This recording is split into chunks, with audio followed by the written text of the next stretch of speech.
Wow. Let me tell you mine now. I'm out of breath, but I'm here. And it is 1902 in Nairobi, Kenya. My name is Joker254. You are listening to the 254 Express. And for the next 3 hours, we're going to be doing Kenyan music, interviews, and conversation. And I might have a guest. I might have some conversation. I might have some music. We're definitely going to have a good time. It's been a week. I don't think I've really done a show this week. I mean, I've tried. I think I was here on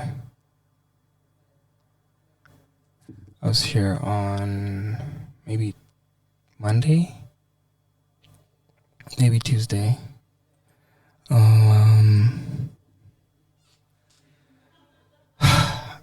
I wasn't here Wednesday. And yesterday I didn't have a show, but I'm happy to be here today.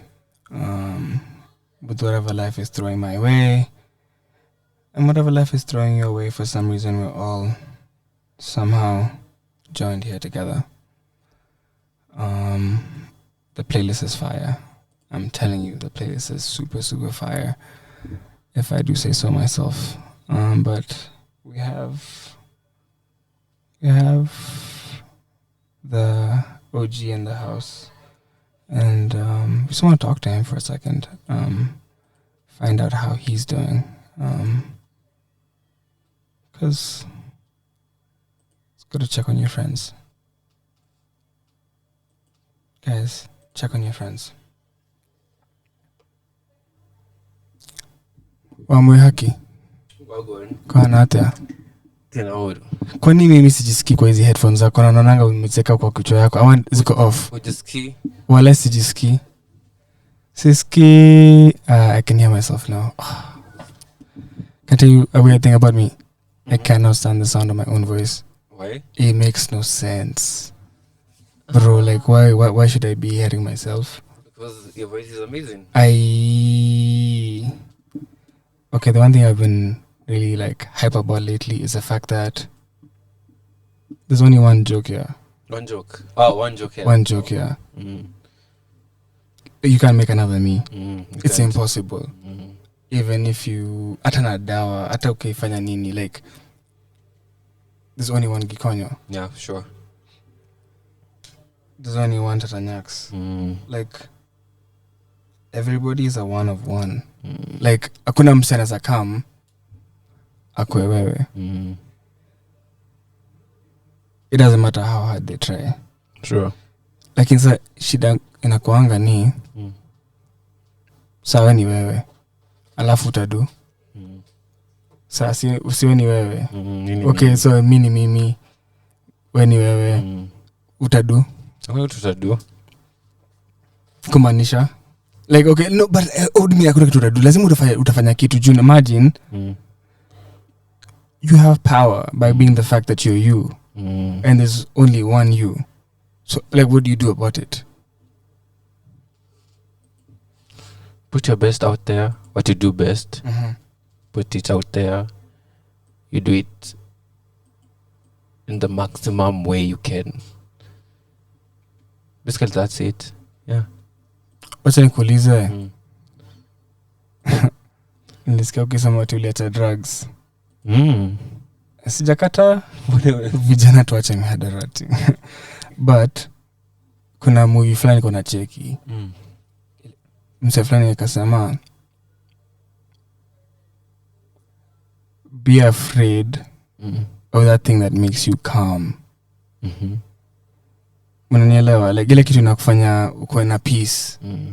Sema ni tei, sema ni bangi, sema ni madem, sema ni radio. Yani hiyo kitu inakupatia hiyo peace, yani uiogope. Why? Juu inaweza kuwa risky.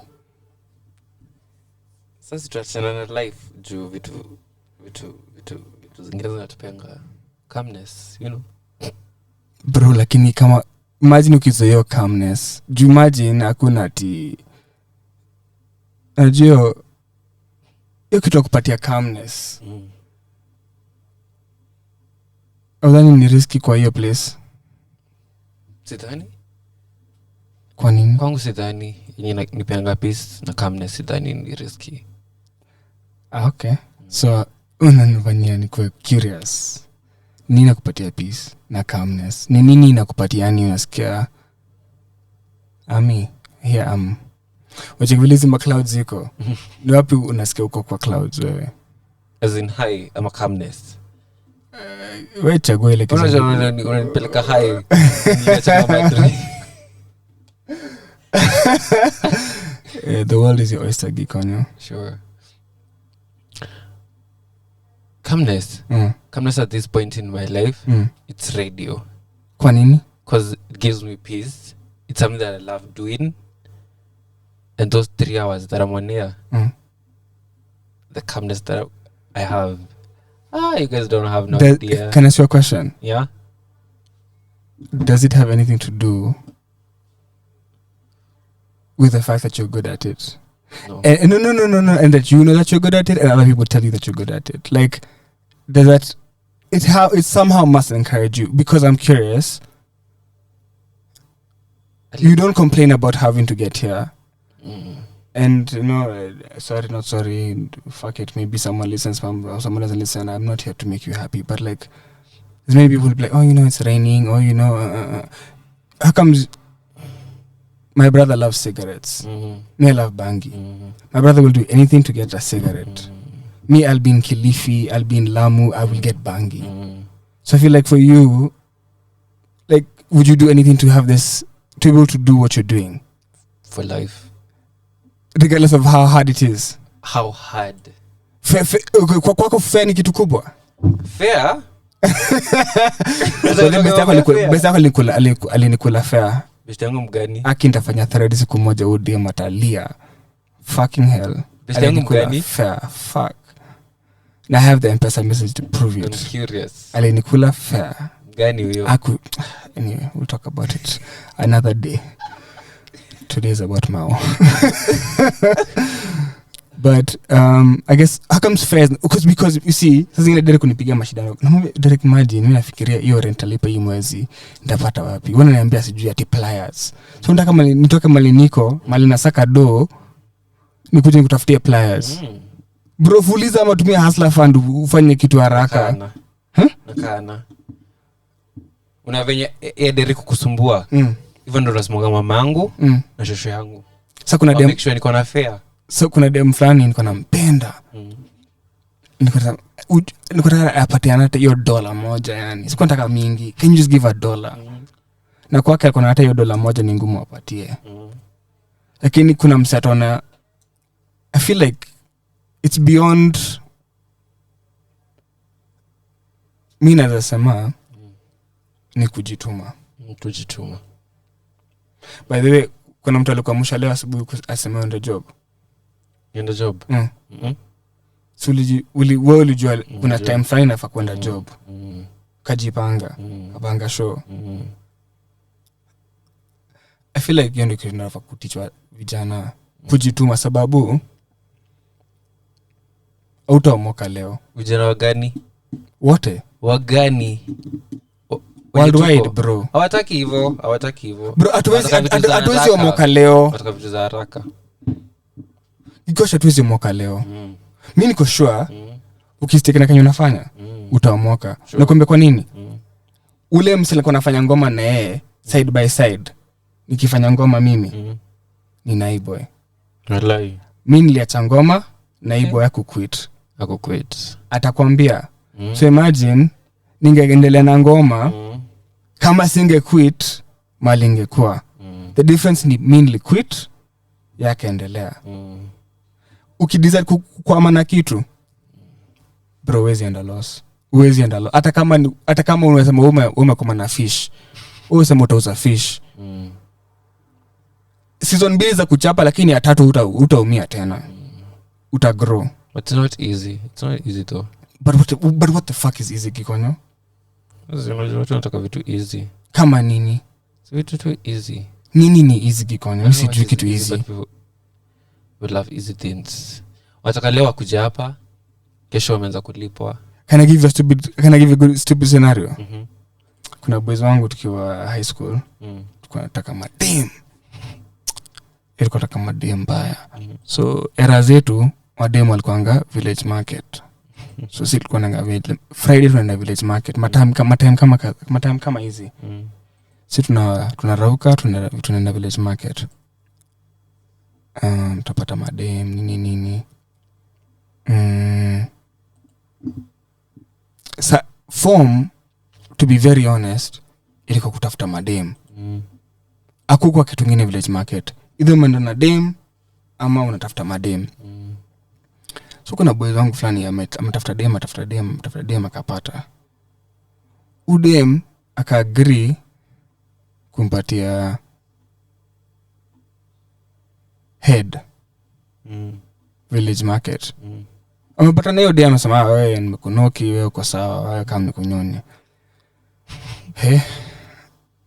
Boza kanyonya akafurahi, lakini shida ikakuwa akupenda udem juu kwa naona udem anapatia na haraka. Yaani tumepata na leo na unanyonya ni aje? Unajua like sijui kwenu. Unajua hata jina yako sijui kama nimesema vizuri, ni ngoko kando kunda hao. Unajua whatever like atujuani poa, lakini wewe uko down na mimi hivyo. I feel like sasa zingine unapata kitu easy. Sasa zingine inakuanga hard. But like on your journey so far, like did you think this is what it required? And why does it make sense to you? Because for you, clearly you understand why and how. But how come it makes sense to you? Because I have nothing else to do. In terms of sitana uko ati independent mapepa ziko wapi sina za kupeana uko nje. So this is the only thing that makes sense in my life. Yeah, because sina any other option. I'm no other option. Unajua kuna watu wanakuanga na option. Nini. I don't have any other option. It either works or works. Wacha nikuulize. Story ya mapepa. Ni juu hutaki ama ni juu hauwezi? Siwezi. Wallahi billahi. Hata Safaricom kuja waseme 254 drive sponsor by Safaricom. Hauwezi kuweza kwenda chuo? Naenda. Ungependa? Ni kitu ungetaka ama au umesema wafanya ni focus na nafanya? Ama sahi hata hiyo ufikiri? Shule zapenda kwenda. Yeah, but hizi kitu iko kwa mind ni radio. To figure out how it will work. Yeah. So far ikawaje radio? Story radio inaendaje? I'm not going to lie to you guys. It's never easy. Never easy. But so far so good. You learn, you cry, you laugh. Ulia? Ati? Wala ulia? Sometimes. Aje? Joke ya sometimes. Unalia wewe mwanamume mzima unalia? Ati mwanamume. Ati mwanamume. Mwanamume ni kukaa gumu. Modoro meki. Wezi kaa ngumu. Sometimes wezi kaa ngumu. Wala inafika hapo? Inafika tu hapo nasema. No matter what, lazima tu niende. Yeah. It's never easy. Can I ask you what your highlight has been so far? Highlight? Yeah. In terms of? Radio. In terms of radio? Yeah. Your biggest, like, you're like, wow, this is big for me. I feel big right now. I don't feel like nimefika your point. But at least those two small highlights, not like highlight. Is it interviewing Aziza? That was big for me. I didn't even know who Aziza was. You really put me on that one. That was big for me. Anto needs to pay you though. You promote him so well. Anto and Brandy. You know, the only thing I wanted to reply to Brandy's tweet. What about Gikonyo? Like, I feel like Gikonyo should be the exception of a Brandy interview. Right. But sikaona bangi zimefika, zimeriet. Let me slow down. Someone I'm fighting for this girl on Twitter. But I'm saying, Brandy, I agree with your tweet. But can an exception be made in terms of interviews? That come an interview, Gikonyo, bro, sijui kama I hope you have it. I have Brandy's number. We're not best of friends because business is business and business is booming. But like I feel like if you ask Brandy for an interview, I feel like you should be the exception. I asked before she came out. Atakangi interview from najua hata mbeleni mimi nikalamba because I asked her like when we were in the other studio akaniambia let me get my shit figured out, I'll tell you. Kutoka siku sasa ndio amekuja hapa ataki interview, but I can try though. Kuna namba yake? Like she replies to my DM. But that's dope. I think I could ask her if I could give her your number, but like I feel like genuinely you should be the exception because you unampenda bure, sio tena kulipa ati una mdefend, yani sio ati cloud, sio ati iko hapo. I feel like you defend her because you do you like her music or what do you like? How do you like her music? Mnatela amesema siji Brandy Minor should be studied in schools. Noni MG amesema nini. I guess what do you think about Brandy? Her music, her vocals, everything about Brandy is amazing. And also ni msichana anajituma. Kiaje? How old is she? 20 something. I don't know how old she is. Okay. But pia amejiput out there. Unajua mejenga studio bro. Akona studio yake yani anaanza tangaza ngoma. Imagine kutoka kusukana bro. It's amazing. Nimeona unapush Gengeton sana kwa show yako. Yeah. I want to know why because people please don't fight me. If you want to fight me, you can find me here 7 to 10 Monday to Friday except for Wednesday. People watu wasema Gengeton lidai. So unafanya ukipush Gengeton. Nataka wamesema imedai. Walisema lidai but Gengeton it died dead and buried. Sasa nataka kuileta back. How now? See, that's why I'm playing this on my show. Okay, because I know you do Monday, you do Gengeton. Yeah. Most on Fridays I do Gengeton. Okay. Mostly on Friday. Na kuna Gengeton ya kutosha?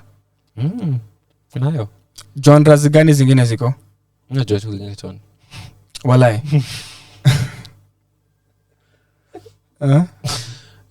Wacha nikuuliza, wase kama kina Sailors na kina Ethic tunawapataje ma interview? Mimi nataka kujua can we hire someone to do interview, kufanya kuschedule my interviews? Nani anapata kina KRG?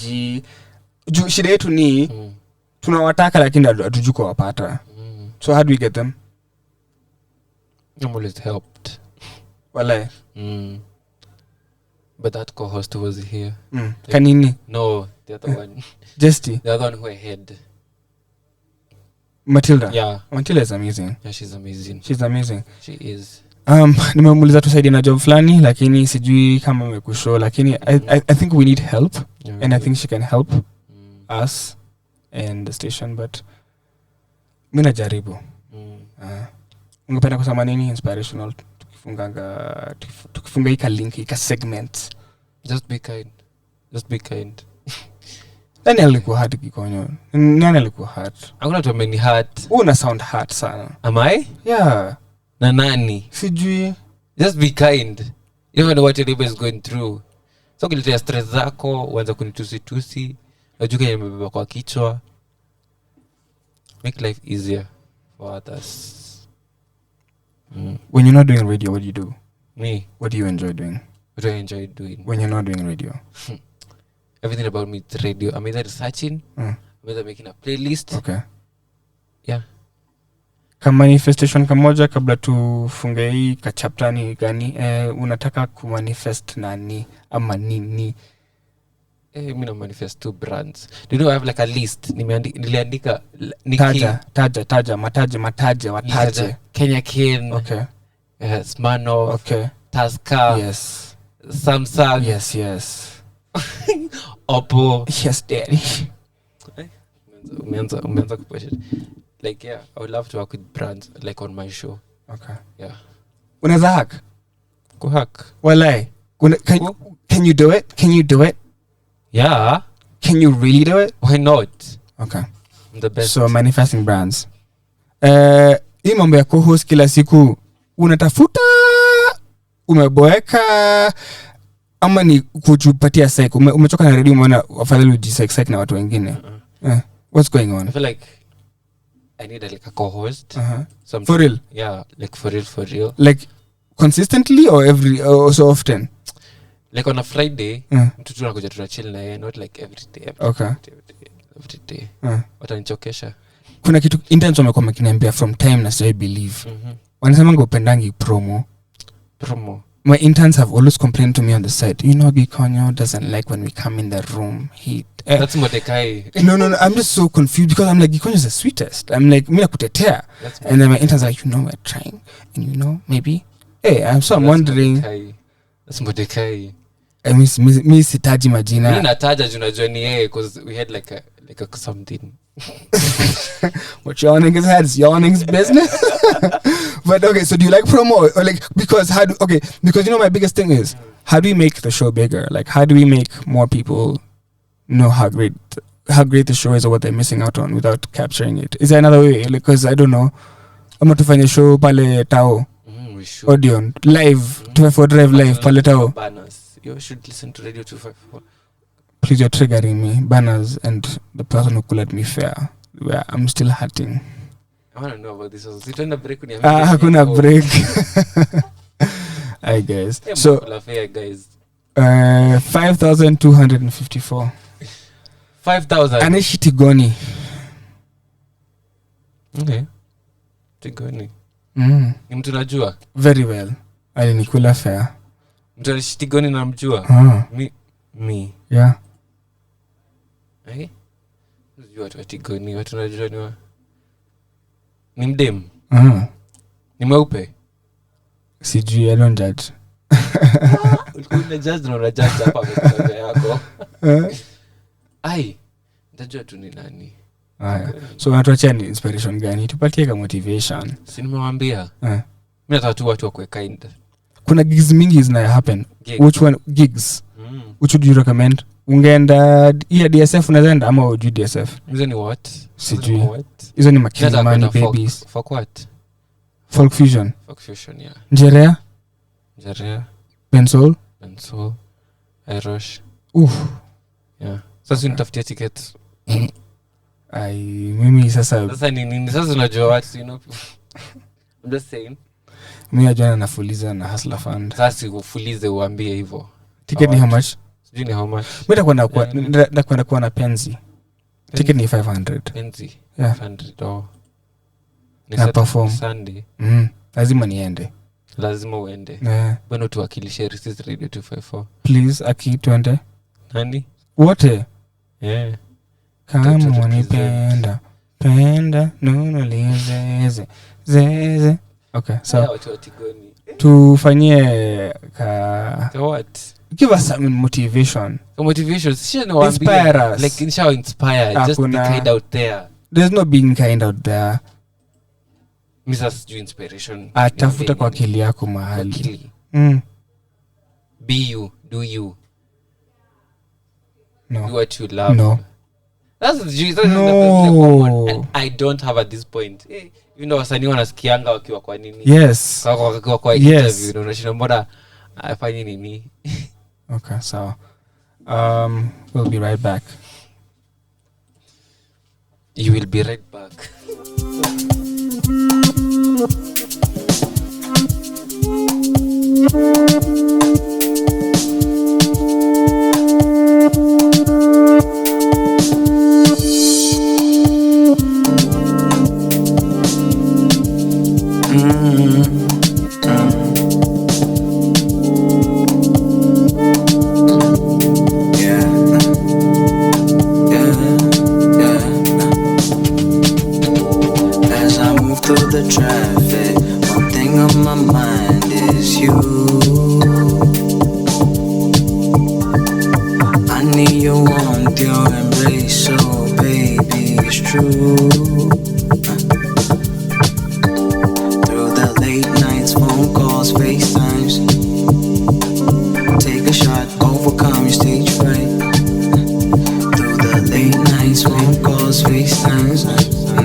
Take a shot, overcome stage fright. Never had a minute in my day babe. Superman, could you take me away? Fresh dates in my lemonade. Never lose your courage in your fade. Super bright smile on your face. Super bright like the sun rays. Outdoors chilling like a Sunday. Organic red wine is your favorite. I'm gonna get lost in your legs. I'm gonna get lost in your face. Look at you, pretty little daisy. Mziki nimekupa ndoches. Turn the juu, turn it down, baby. Down, diggy, down, down, baby. Gotta stay fly, come on, way. When you weave pia umpendi.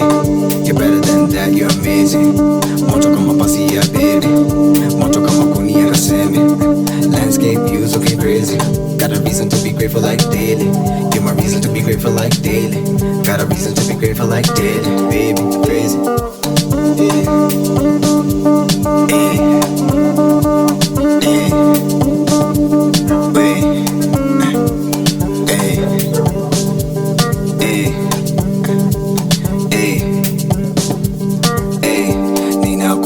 Usiku na mchana, turn around, look at me, nishikilie dada, karibia hapa, nipe sikio lako, nina jambo moja ningependa kuliamba, ulimwengu wote unajua kwamba wewe ndiyo nyota in the club, oh mama, wewe ndiyo star from Nairobi to Mombasa, wewe ndiyo soul kwenye flow, oh nana, wewe ndiyo groove kwenye track, oh dada, switch up the style, ukidance, oh mama, Tom on the strings kama Carlos Santana, late night sesh, tuko shamba la wanyama, East African party, vibes imetamba, vibes imetamba, East African party, vibes imetamba, vibes imetamba, ninakuwasha usiku na mchana, turn around, look at me, nishikilie dada, karibia hapa, nipe sikio lako, nina jambo moja ningependa kuliamba, ulimwengu wote unajua kwamba wewe ndiyo nyota in the club, oh mama, wewe ndiyo star from Nairobi to Mombasa, wewe ndiyo soul kwenye flow, oh nana, wewe ndiyo groove kwenye track, oh dada, switch up the style, look at dance, oh nana, Tom on the strings kama Carlos Santana, late night sesh, tukulamba la wanyama, East African party, vibes imetamba, vibes imetamba, East African party, vibes imetamba, vibes imetamba, ninakuwasha usiku na mchana, turn around, look at me, nishikilie dada, karibia hapa, nipe sikio lako, nina jambo moja ningependa kuliamba, ulimwengu wote unajua kwamba wewe ndiyo nyota in the club, oh mama, wewe ndiyo star from Nairobi to Mombasa, wewe ndiyo star, yeah. Body so tight, showing no signs. Giving in as a room, I dance all night. You know I don't bite, let me bite my tongue. For more info, hit me up on the cellular. Karatasi na kalamu, let me get your blood. Ukipenda, you can call me on a regular. Then we regulate, like I'm celibate, like I'm delicate. Naku decorate, wordplay, makizani niko eloquent. So intelligent, come a president. I've been telling them, I'm a veteran. A lot of these rappers I'm better than, flowing better than. Got the magic like Jordan, we're ahead of them. This is practice, I'll be snapping like a kid again, like an African child in the motherland.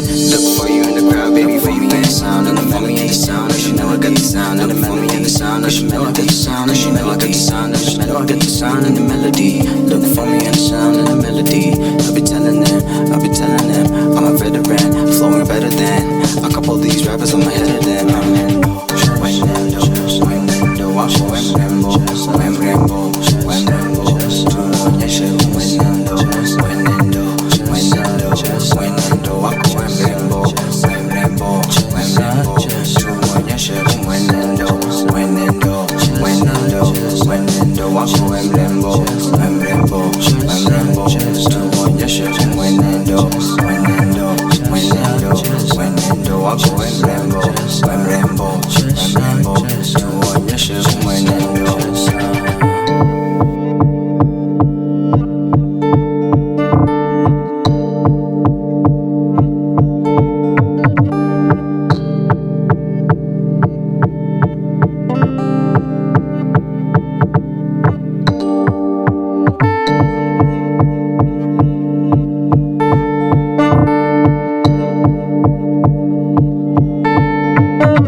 see me cry, wanna see me fight.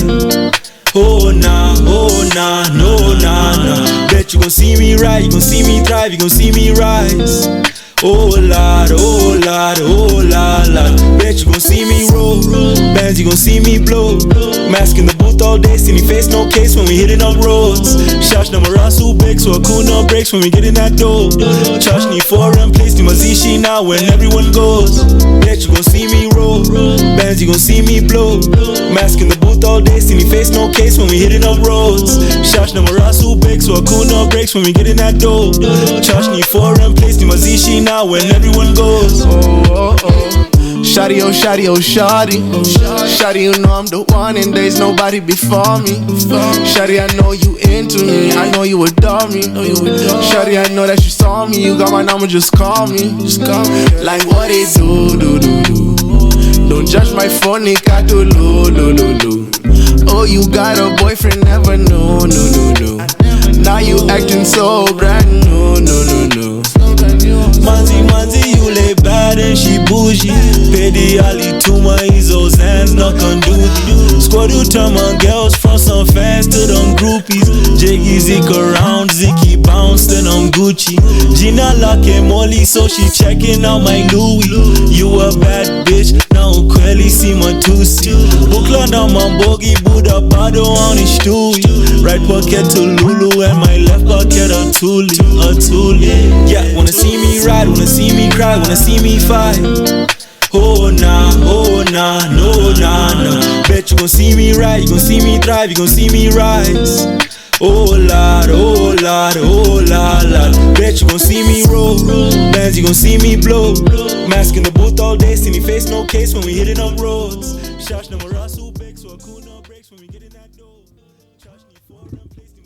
Hi. And we are back on the 254 Express. And my name is Joker254. And I'm here with a special guest. He's from nowhere. But today he's from Kenya. Because we're claiming him. So what we do as Kenyans is if you start winning in life, we start claiming you. So Lupita, you are ours. Eddie Gadegi, you are ours. If whoever you are as a Kenyan out there, if you work for Tesla or something important, we will claim you. But if you're just like a scumbag and doing nothing in life, we don't care for you. But today we're here with important people because we care about important people, and that's what we do here. But funny story is Mao was actually our first ever guest, and Mao is still weird because he's the only nigga who shows up on time. Fucking does that. Like this nigga is like interviews at 7 p.m. He takes it literally. Mao is here at 7 p.m. I'm not here at 7 p.m. world. Like I don't show up here till like I feel like it. Mao's here on time. Crazy. How? Why? You called me on a good day. On a great day. I was nervous too. I was like, oh God, I'm running late. Pull up, and then Sheila at the front was just like, why are you on time? Nobody's ever on time, Mao. I promise you. Like Okay. the first time you were on time, and this time you're on time, and like it's just different. It takes us by surprise. Like people show up at 9 or 10. It's like the interview was at 7. Right. It's like it's 10 p.m. now, and you're like here at 7. Yeah, I mean we try our best. I know this is it's really 254. I gotta come correct. Yeah. If it makes you feel any better, I'm not on time all the time. For sure. Yeah, most of the time I am lagging a bit late. So Mao, you've not been catching my eye lately because you started tweeting appropriately. You don't tweet recklessly no more. Like no more sad tweets. That's fundamentally like I miss it. I used to be like, is Mao okay? Now it seems like you're okay. I'm like, I'm not worried about you. Are you okay? Oh, not at all. But I feel like my Twitter is a bit less intense or chaotic than it was before. It is. I mean, just because... Is it intentional? Not really. I mean, I think I'm busier. Mm-hmm. So, like, I think my Twitter peak, like my peak chaos on Twitter came when I was working. Okay. So I think just being in an office environment, which I'm not really as much anymore, like a lot of my work is from home. Mm-hmm. Yeah, that was when I was just like staring existentialism in the face. Okay. And I was like, what the fuck? I can swear, right? Yeah. What the fuck? Yeah. It was crazy. It was very strange. So I think that those times I was like, okay, damn, I need to get my thoughts off in a very chaotic way. Nowadays, do you have a journal at least or something? Like, are you putting this like stuff should. somewhere else? Like, I feel like a Mao journal would be interesting to read. I mean, my music, Okay. which is like a start, I guess. Damn. Is it okay if I go live as well? You're sure? Okay, cool. I never really do this, but I want to try this time. So, I'm curious about a lot of things in terms of. Do you still have 9 to 5 right now? Yeah. Yes, I do. Okay. I do. What kind of? Sonia, if you can hear us, can you please get us like a mic stand or like a way to like help Mao do like a live? Yeah, I can't keep holding this. Yeah. I do actually. Yes, it's more of like a. It's sort of like when I'm needed, I come. Okay. And so it might be like a week of like intensity, or it might be like yeah, sort of a couple days where like the project is really intense and I'll like come through. But other times I'm just like kind of chilling. I want to go into something with you that I feel like, and like because it's, I want to go into something with you, and then because I feel like it's because it's you, we might be able to get somewhere. But my question would be in terms of a 9 to 5 and being a creative, and like I put out a tweet once and I said, yo, people need to get jobs. Like, you need to be able to find a way to sustain yourself, be able, like, because like it's hard to be like a creative, like especially financially. Like, how do you support this whole thing financially? So I'm wondering, you who's balanced somewhat of a 9 to 5 and creative, is it a good thing? Is it a bad thing? Does it hurt like you being a creative? Like, what would you say about like a 9 to 5 and being a creative? Because like, For those listening, I just spent like 5 minutes like trying to set it up. Camera. Yeah, but like I saw a video. There's a guy is a music producer. His name is Oskido. He's from South Africa, and Oskido was saying like he has artists and they're seeing like the pressure of like social media. They're seeing like artists from Nigeria. They're seeing artists from all over, and they're blowing up and they're seeing like the success. It's like look at Thames. It's like we want to be Thames. So like I guess when you're, you know, you have a gift and you have a talent. Yeah. But you know where you're from. You know where you exist. You know, like. Oh, thank you. You know, you're super, bro. Like, you're not talented for Kenya. You're talented. Like, if you go to the UK, you go to the States. Anyway, you're talented. So it's like, how do you figure?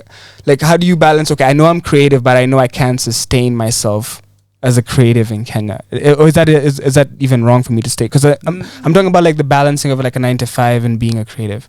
Word. I mean, I don't know if I'm the best example. Maybe a year ago I was, but I feel like when I was working the most intensely, I wasn't like, sorry, let me just, when I was working the most, I wasn't doing much music. It was pretty like, hectic on the terms of like just trying to like finish everything. For my job, I feel like here it's even less about a 9 to 5. It's more just about like revenue streams. Some people do, it's like about what works for you. So some people are like, okay, I would rather have like a job and just like, you know, have music be something I can pour into with those resources. Or I'd do music, and then if I do music full time, I have to find ways of making revenue from that. So I think it's more so just because of the lack of infrastructure in some ways, there's just more of a compromise to be made. But you live in the same Nairobi that I live in, so I'll say like I've seen people who make money selling art through crypto. I've seen people making money through like being like visual design. So people are able to make money from being a creative. You might not just see a lot of them, but like I want to go into something. Maybe I I'll give one example. Like okay. I remember like meeting. I went to a studio session and I met one of my like friends who's a guitarist, and I didn't know that he like is into like breeding dogs. Like that's one of his like for real. Yeah. Okay. Like, and I think that's one of those things that will like kind of illuminate me about like, oh, okay, like that's also just like that's a thing across industries. I feel people in Nairobi, it's just like everyone's got like their like a side hustle, yeah, or multiple. True. And I think when you've chosen like a path in the arts where you know it could be lucrative, but I think one of the main things is it's quite volatile. True. Because like you're your own boss, and you have to chart your own course. Yeah, exactly. For people who don't know, when we first spoke, I was in that interview today, and I was like, you went to school for film. Yeah. People don't know. Maybe a lot of people might not know that, but like, in terms of like that skill, how do you even utilize? Are you utilizing that right now in any way? Oh, for sure, yeah. Every like video I edit most actually. The Ghost one was edited by Jabeni because I was just being lazy. But I feel like, yeah, I will still use it in terms of just like visual direction. It's really helped me, just understand visual language in ways that can help the music find its people and like kind of bring the best out of it. Mm-hmm. I think one of the hardest things about film is that it's very it takes time, and it's also like it's just expensive. Mm-hmm. Like filmmaking is I guess beautiful, but it just takes a lot of resources often to do, even on a DIY level. So Yeah. I think it's been helpful to step out of that, but then coming back into it with these recent videos, I realized how valuable it was that like I did have that background, because I was able to articulate a lot more easily, like with whoever I was working with, what I was looking for. And then I save money on editors or color correction. It's a pain in the ass, but like it's still good to like have a foundational understanding of like what your visual direction is as an artist. And music and film to me aren't that different. Like, Explain. I think they're both storytelling. And they're both like on depending on how you want to take them, but on a level they just both require a lot of decision making. Like it's a lot of intentionality in what you choose to do, like where you put your thoughts and ideas, how you construct them. And I feel like that's salient through different mediums. But and so it's nice when I like make a song and then just through listening to it, understanding it, I can be like, okay, like this is what the visual could look like. Yeah. And then you just have to make those decisions. So I'd say for me, just looking at Mao from like the last 2 years, I'd say Mao has blown up, but it's also been quite interesting to see in a sense of starting with like a social media, like people like on Twitter, like you'd make like funny videos, like short videos, like almost like I'm making like not type beats, but like I'm making a beat, or like I make like short videos, and then to you putting out your own music and people like appreciating it, then to you also now becoming like a live performer and like having a band, and I've seen like you do live shows. So like it's been a journey in terms of Mao has grown, especially like with the music, and now you're talking about an album being done. So I guess like what's the journey been like? We've been watching it from the outside. Like what's it been like for you this last 2 years? It's been weird, man. It's been like, I think honestly, I remember, so it was 2023. I remember coming back from, I was in uni in the States. Yeah. I came back 2020 because I just didn't really have a plan and like no visa or anything. So I was just like, okay, let me come home and like figure it out. I had bits of an album that I thought was going to be like a full thing. And then a lot of things. Because you had like Haba Haba, and you had like, you had this, there was like there's 5 songs we were like really Flowers, Haba Haba. Like you had it was a project. Yeah, it was almost like an EP, right? It was an EP, ended up right? being Yeah. an EP, but at first it was supposed to be an album. And then I remember I released that end of 2020. And then it did well, but it also didn't necessarily do as well as I. But did you even market it though? I tried. That's the thing. Marketing is like, I think I used to think marketing was just like putting your, like just sharing and no, bro, and like emailing people. I'm like, it's actually money. It's like it's mainly of course money. like TikTok challenges and all of that. Yeah, it's. I mean, obviously it's good ideas, but like it's putting resources behind something and like making sure it hits the right audiences. It's like people plan these things for months and put like budgets to it. Yeah, exactly. So I think like obviously I haven't been marketing my music as well as someone should or could. Okay. I think. But I guess.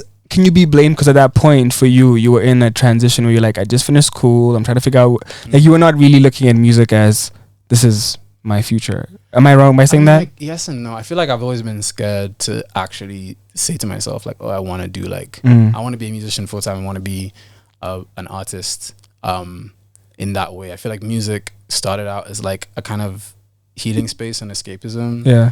And so by the time I left uni, the fact that it was like my main medium, people knew you for that too. Yeah. A little bit. And then so like by the time I came back here, that's the funny thing is like everyone I knew, even just friends, were like, oh, you do music. I was like, oh yeah, I guess. But going into like 2020, I was like, ideally I wanted it to be like my full-time thing, but I didn't realize all that took, even internally, just saying to yourself, I want to like do music full-time. It's like a very big commitment. But I've seen you do like huge things. Like I've seen you do like work with like Fancy Fingers, and like bro, like you don't just come about just doing random shit like that. Like that's huge. But it's like, and when you're in those spaces, are you doubting yourself, or are you like, I'm supposed to be here? Oh, big time. I don't think self-doubt, at least for me, goes away fully ever, but I think the less I think and the more I do in those moments, it's easier to like manage. Okay. Because like once you're in the process, like you don't really have enough time to like overthink.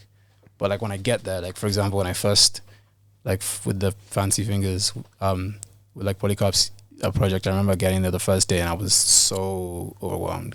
Why? I don't record my music in studios that much. I Okay. usually just record at home. So going to like a studio and like there's so many people, there's so many instrumentalists, there's like so much, like the energy is crazy. Everyone knows each other. Yeah. Everyone is a professional, so to speak. I think another thing that's hard is like it took a while to see what I was doing as like a profession, or like I'm a professional in this field. And I think because I also just didn't want to like, I don't know, like gas myself too much to the point where I don't want to grow and learn. But yeah, that doubt was there heavy until I just started doing things. So I would either start singing on a song, or like someone would be like, oh, this is our idea for like melody, and then I'd start writing. So once you're in the process, like it's hard to doubt yourself because you're just busy doing something else. Yeah. And when I get into the process, I'm pretty focused, so I don't think about doubting myself as much because I'm just like, okay, I just want to get this job done. Yeah.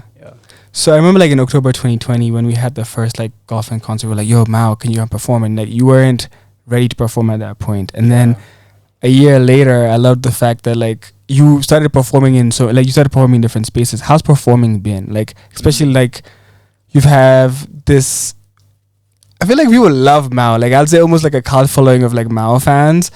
And then they're like, they love Mao. And it's like, you have these, and I feel like it's perfect because you have an album coming out. So it's like, because they've been wanting more music. Because it's a question, like they know the music.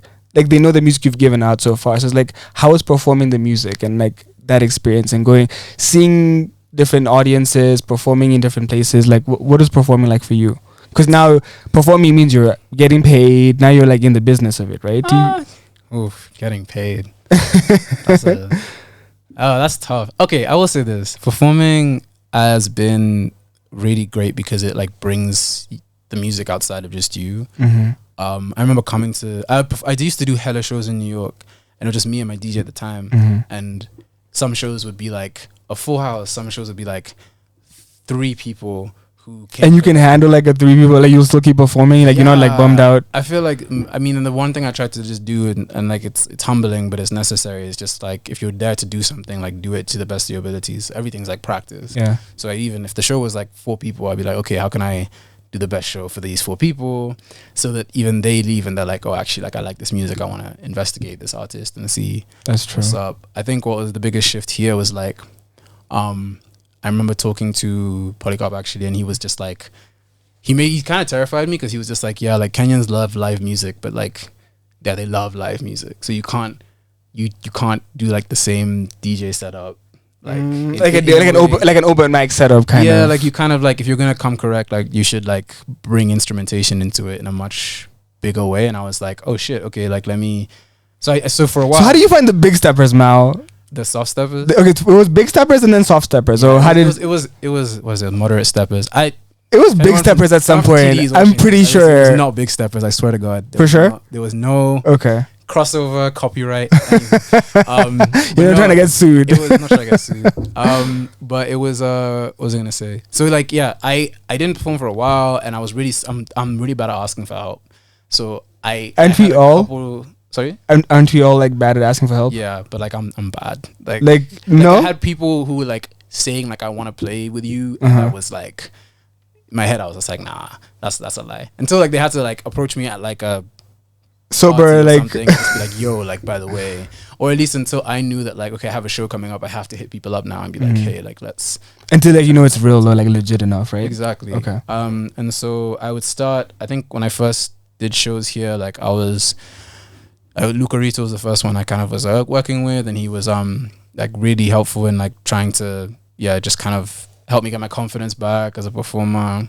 And then I met the band just through various groups. So like Modondu, who plays guitar, was playing for Maya before, and like, I met him through her. And then Sam, I met at a party for like a Suntory graduation. He did the same course as Luco, and he was just like, yo, I really like your music. Yeah. And he's like, I play keys, and I was like, dope. And then Mush, who was performing with us for a bit, like similar, just community. I think just through realizing that people want to like work with each other.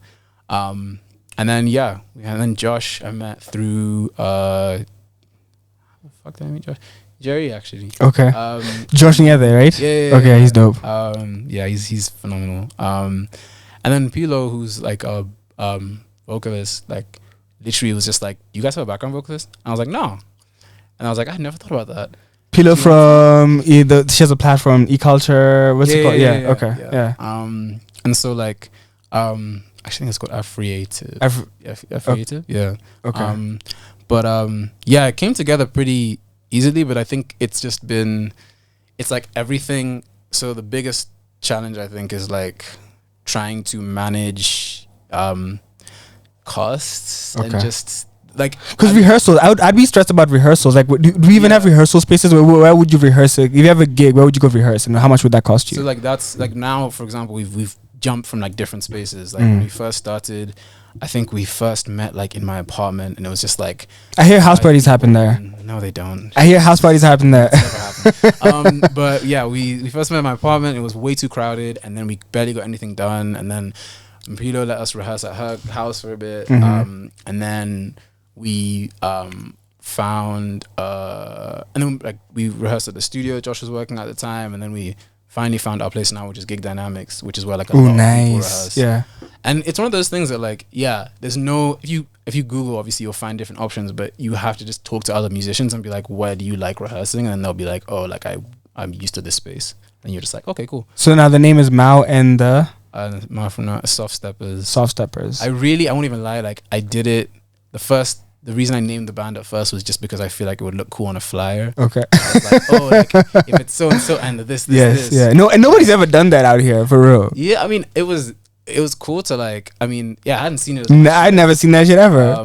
But I feel like it's been cool. I mean, now I see more artists doing it. I feel like it's you build your world. True. With it, you know what I'm saying? Like Maya has the clouds. BV has the chair kickers. I love BV. Yeah. And so it's like it's fun. And I think it just makes things like more light. And I feel like the best part about what I like to remember about music, and brings people together. It's more fun. Like you're rehearsal with a bunch of people. Like you get to interact with them. Exactly. They get to experience like this gigging life, and it's just like it's sharing this journey with other people. Yeah, and like I think that's like, because imagine showing up everywhere on your own. Like, hey, I'm performing at Alberta. I'm performing. Like it'd be weird just showing up on your own. It's boring, and it gets lonely, honestly. Like, and I make most of my music by myself, so I didn't want the performance process to also be like in isolation. And they've brought so much more to like the songs than I could have alone. Okay. Which has been sick. Like, so a lot of people don't know, but last year you were away for a while. I was a bit, yeah. What were you doing? Where were you? I was in London. Okay. I went there for like 2 months to sort out my passport. Do you get everything sorted out? Yeah. So okay. I have that sorted now. But actually, it turned into a kind of work trip, which is weird. How did it turn into a work trip?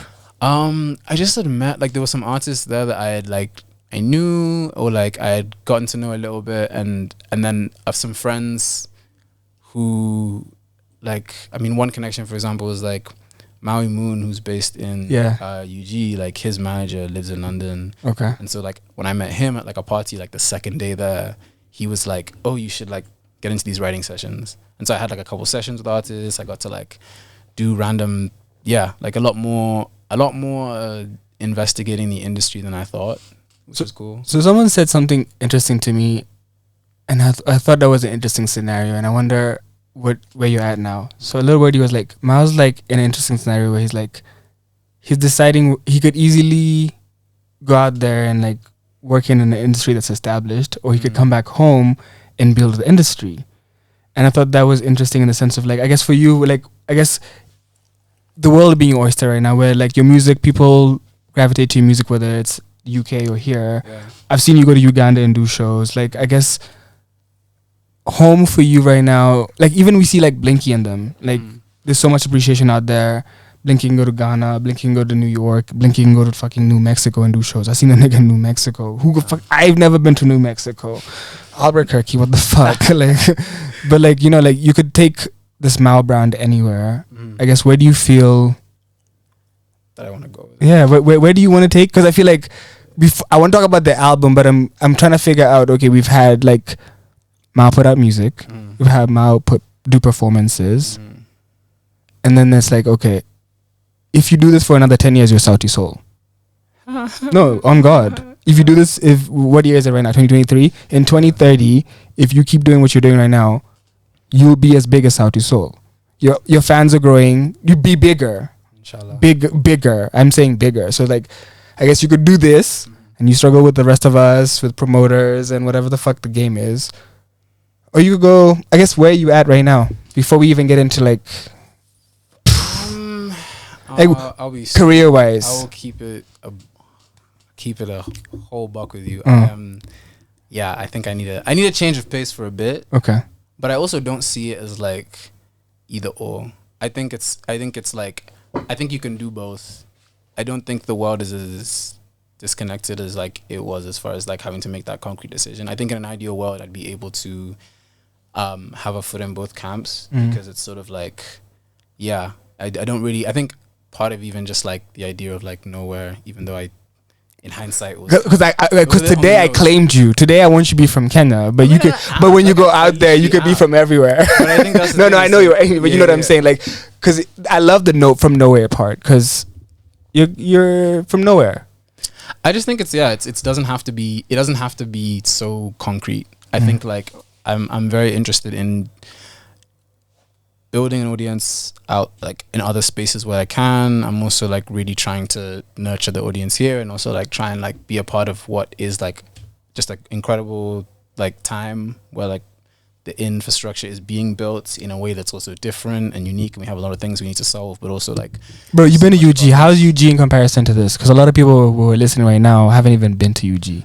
I've been to Uganda for Nyege myself. Like, all I know is that. But like, you've been there and visited. You've seen like studios and like even recorded with the artists there. Like, what's just comparing that scene, or even like comparing like what you did in London, or like how do you like when you compare those experiences with what when you come home here? What's the differences?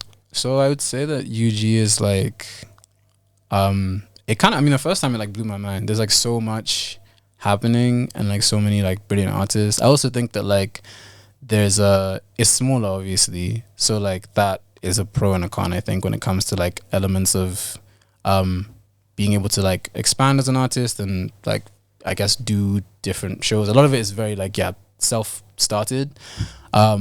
But I mean, if you look at like the artists now in UG who are like, I mean, like Joshua Baraka, for example, he's huge. Blowing up now. I'd be like, look at the Apple Music charts. He's like, I'm like, you guys it's insane, right. And like bro, even like Stella, she's tweeting about like, this is crazy, you know. But I feel like, I mean, a lot of people I met there were trying to move here. Exactly, and then you're like, people I meet here, like even myself, are trying to move elsewhere. And then I met artists in London who were like, this is the fucking pits. Like, I don't want to be here anymore because it's just, you know, for real. Because I'd interviewed some guys from London called Village Cuts, and they came to Kenya like to record music, and they're like, we love it here. Like, we want to work with you guys. No, exactly. I think it's just about seasons for everything, and everywhere has its challenges. Like, that is true. Like, guys in America are struggling the same way guys in Korea are struggling everywhere. And like when I was in New York, for example, it was dope. Like, there was so much access to things that I wouldn't have here, or like just even experiences and people in ETC. But at the same time, like, you are like you're like half of a drop in all of the water of Earth. Like, there's no like, you're so invisible, which is very motivating. It's very difficult, I think, to like actually establish some form of a connection with people, because everyone's overwhelmed and no one really has everyone's looking for new artists, but it's very difficult, I think, to stick out or like build a following like I have with listeners here, for example. So I think everywhere has its. So I was talking to Jerry, and it's like, yo, imagine like 2 years ago, like people were like, for me, it's the beauty of seeing like you guys grow, in the sense of like, it's like, what's that sound? And I was like, now it's like this sound that you, the Luca Reed, the espresso sound, the mouse sound, the Jerry sound, the cafe sound, like, it's alternative, but if you hear like Nights Without You in the club, or like if you hear like Maya, like when you hear Maya, it's like it's people go crazy. So it's like we've done a great job of like pushing Kenyan music, and like especially because we've grown in a space where it's like it's Gengeton, or Kenyan music is Otile Brown, or Kenyan music is Nyashinsky, and they are Kenyan music, but like Definitely. people know the 5% or the 1%. Like my mom knows me Siwezi, she doesn't know when I rap. Like you know, Kahush has albums, like project, like it's like they know like the hits or whatever, but they don't. We're in a culture where people haven't consumed albums a lot, so like they would maybe know like the song that's popular, but they don't know like the songs and everything. But like as Mao, like my serious question for you is like, how would a space like Radio 25, does a space like Radio 254 still make sense in this atmosphere that we're in? Like, because us guys have been about like pushing Kenyan music, so like we want to play Kenyan music, we want people are listening from all over the world, like you guys who like we've taken this sound of like, hey, listen to Swahili Papi, listen to Ekumbo, listen to all these different alternative sounds instead of the 5 songs that you can listen. No, you know, like radio format is like let's play these 10 songs and like hits, I guess. Yeah, and like that's it. Like we would be playing Kuna Kuna, and then it's Kuna Kuna, and then it's Kuna Kuna, and it's like there's so much more out there. Like, where do you see us existing in a space? I mean, I think it's a pretty huge task to try and also just be representing Kenyan music. I think I'm also like whatever like this alternative scene is, it's like a drop in the ocean compared to the rest of Nairobi, let alone Kenya. And like also just remembering like Nairobi isn't Kenya. Like true. Like there's facts. Facts. And yeah. I don't know. Like they're definitely not bumping me, do you know what I'm saying? In like Kisumu. I mean, I don't know. Like, but like I just not think yet. It's like not yet. Not yet. But I just feel like, yeah, it'd be really cool to have a bit more of that sort of. Cause I'm so sure like there's alternative music being made in like Mao is able to do like Mao shows, and people are able to come to see Mao and Oni. Like like you guys are as much as like it might not be the YouTube trending or whatever. Like there's an alternative scene that you guys exist in where it's for sure thriving. There's new acts. You guys can do shows. You have an audience. Like how do you view that? How do you see that? Do you see it from what I'm saying? Or I do see it. I just think it's like okay, I think it's lovely that like there's a supportive community around it. I also do think that like it's important, at least for myself, to distinguish between what is also just like proximity and community and location versus also just like listeners. True. I also think that like there is a danger of sort of like a high school mentality when it comes clicking to or what? Clicking, but also just like I feel like you limit yourself when you when the way you approach your music is like I guess the like if you think about it, like a social radius, like maybe like a 10-meter radius of like your contemporaries who make all the same music as you, like. And I mean, and then the reason why this question is hardest is honestly I don't think about music from an audience perspective yet as much. I think I definitely love feedback, and it's really great to like meet different artists. I think when I'm in process, I try my hardest to like just make the best thing, and then when it reaches people, if it resonates, then like dope. But like fundamentally, and that's why it's also been really hard for me to like be a business person in this space, because I'm just like I want to make something that for me is the most genuine and honest and like best it can be.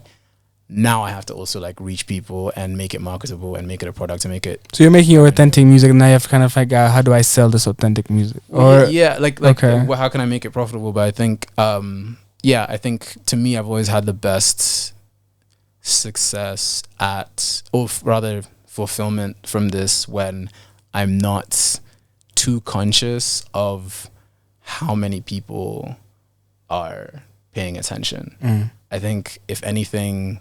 So like when the Delilah thing, when you do like the Delilah shit, like do you expect it? You don't expect it to ever like take off?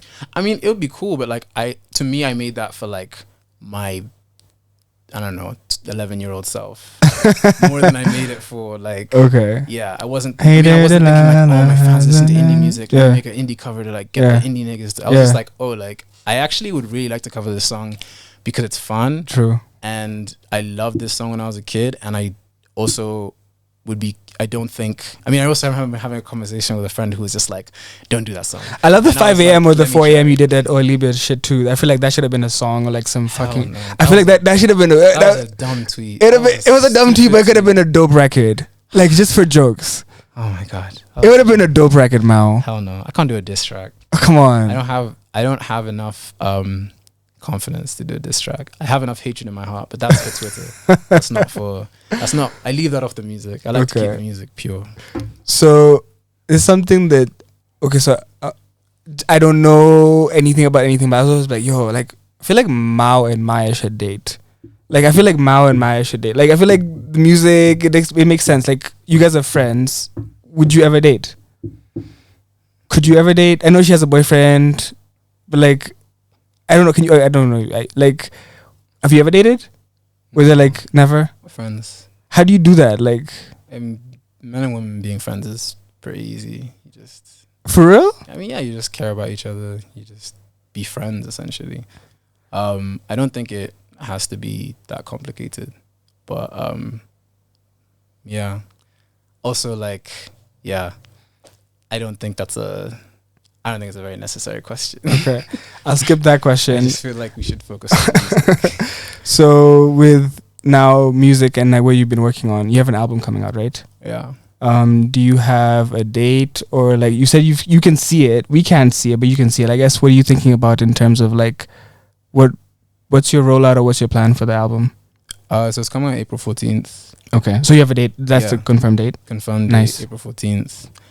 I mean, I think with this, it's like my first album, and because it's an album now. Yeah, it's like a lot. It's like 15 songs. Shit.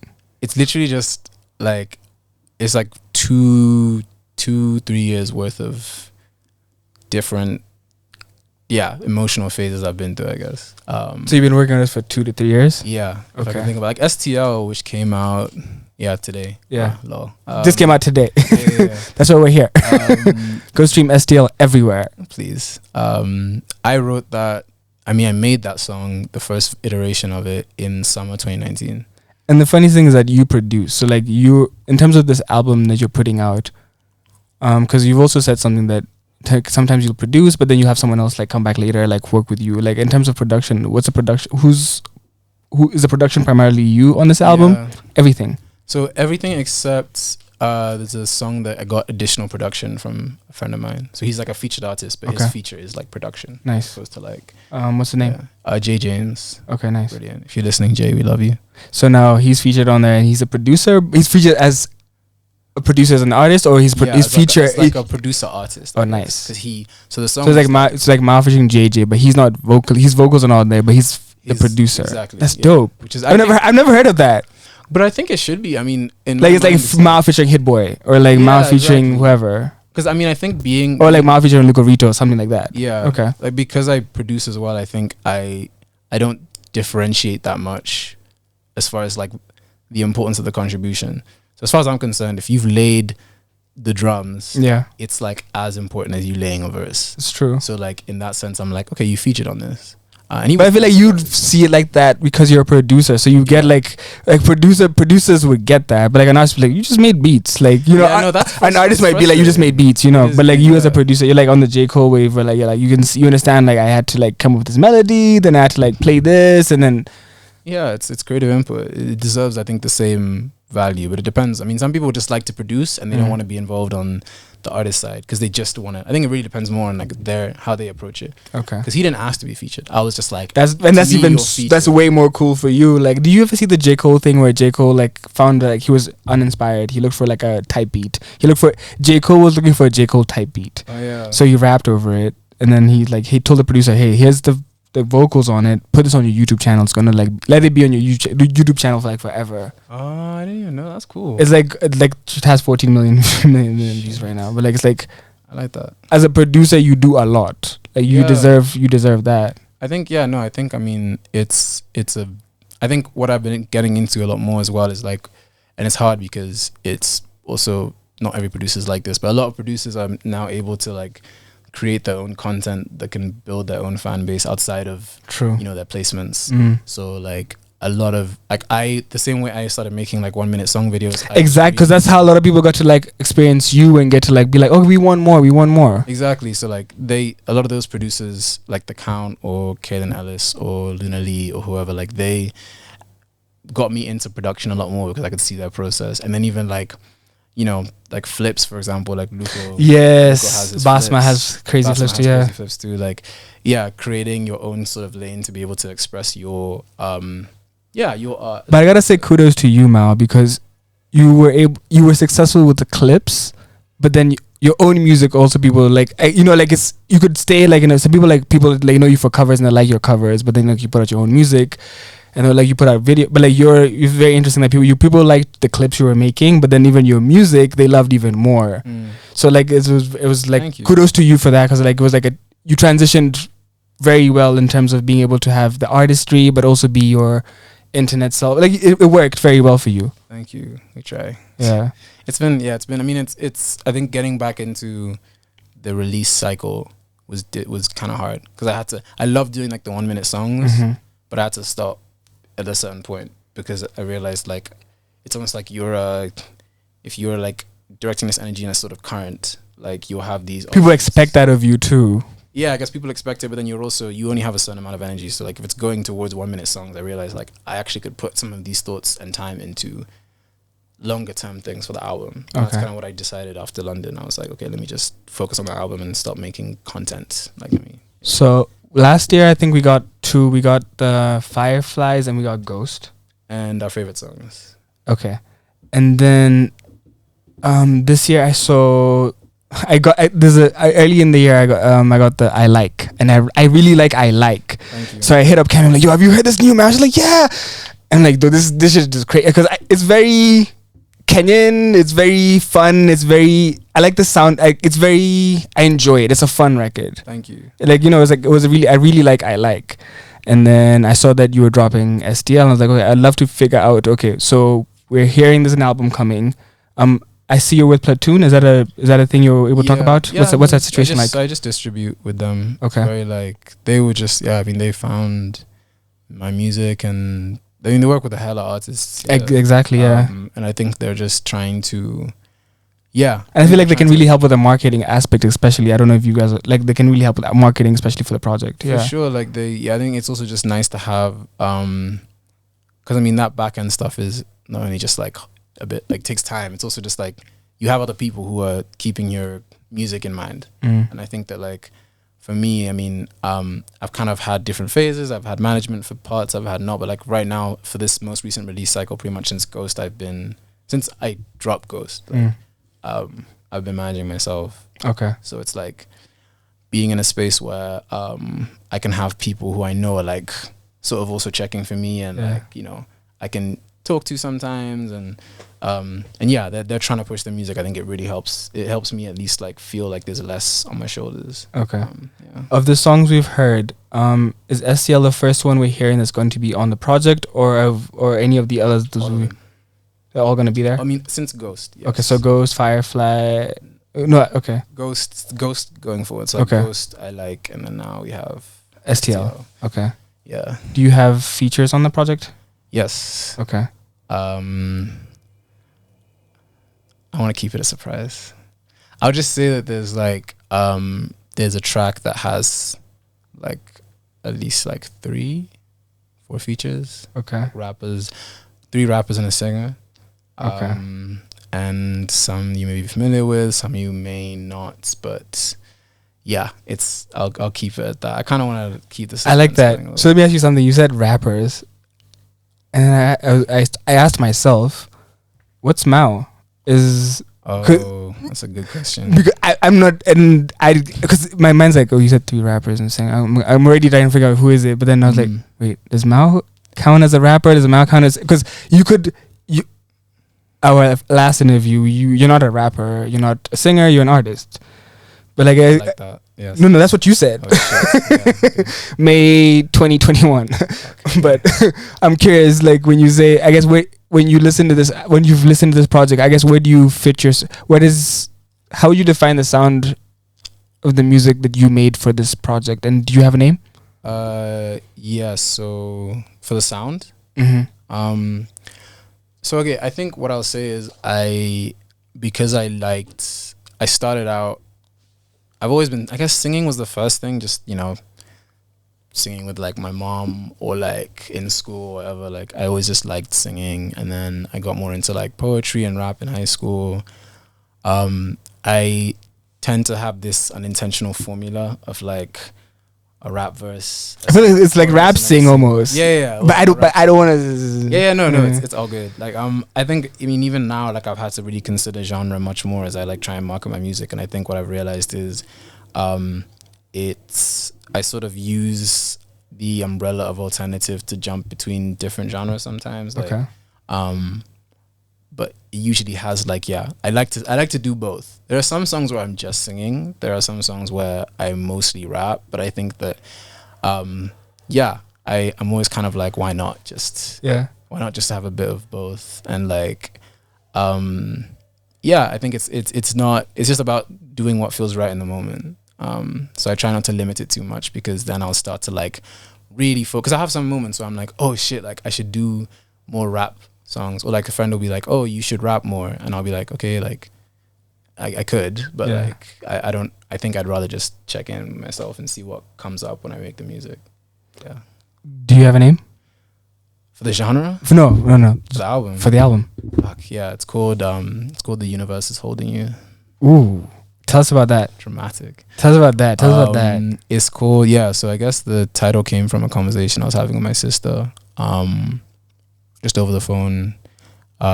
Just these times you're like going through it, and like you're like, you just need someone to say the thing that's gonna make you want to like be alive tomorrow. And so like she was just like, relax, like breathe, like the universe is holding you. And I think, tell me you haven't a voice note of this. Like, no, you're so sick. I'm not. Wow, you're a producer. You should know better. I have friends who are like, I'm not gonna send you a voice note because you're gonna make it into like a. I'm like, I'm not. I don't wake up every day like an R&B nigga and, you know, I don't know, like light skin face in the mirror and plan my life. Like I don't record things. I don't do voice notes on songs. I can't stand. One voice note I have on song is actually a conversation I had with my shosho once. It's because I thought, I was like talking to her and I was like, damn, we haven't really talked like this in a while. It'd be interesting to like try and document this. But yeah, no, voice notes. A, I don't like using people's voices without permission. B, I feel like I'd rather live the moment and then maybe create the art. I feel like when you blur the lines between those two, you start to like lose some sight of yourself. And I think I just I like the idea of just making the art in its own space. You can bring reality into it in other ways, but like I do not have a voice note, or I don't record all these random conversations with people. I thought about it, but I'm just like, nah, that's not me. You know what's throwing me off though? Like Mao is this tall figure, like he's like Mao, and then I'm like, how you should have like the rapper ego, like you could really get away with that like aesthetic, like you'd be like, yo, I'm fucking Mao, move the fuck out the way, like how comes you're so chill, like you're so calm, and it's like, it's beautiful to see, because we're not like used to like men like testosterone, but like you're such a cool person, like your energy is relaxed, you're confident, like. And you're saying you're not confident, but like your confidence is a confidence in a different way. Like you're confident in your own way. Like I can't be Mao, like, you know. But like I guess like how's it been becoming a man, but also kind of being almost in the limelight? Because you are in the limelight. Like I don't think you go to NSK or like Alchemist and people don't know who you are, right? If you go to those places, but like I guess how's it mildly more hectic? Yes. How's the blurred lines of that? Like, okay, I'm Mao, but I'm also Kamau, but I'm also a human. I also take out, like, you know, how's the human, you know, the human being of like you're giving us your gift and you're sharing so much with us. We see you have to market. You can't like, you know, be in the house just chilling. But like, how you balancing figuring out who you are? Well. Figuring out what this is, because can I be honest and say you're probably trying to figure out what this is too? Yeah, I will. I mean, to be completely honest, I don't know if I'm balancing it well. Okay, I think I'm trying my best. That's all you can do. It helps that I feel like I don't want to say it's just insecurity. I think it's also just in my heart of hearts, I am actually quite introverted in the sense that I can give a lot of social energy and I can also get some of it back, but like I don't think I truly like rest unless I'm either by myself or like with someone that like I'm really comfortable with. I think what's weird is for the first time I'm being like perceived a lot more than I people assuming set out about to you be. or thinking, you know, they don't know you, but they just have to, I don't know. Well, yeah, like you just, I mean, you make music. I don't know. People make music for different reasons. I think some people make music For bitches.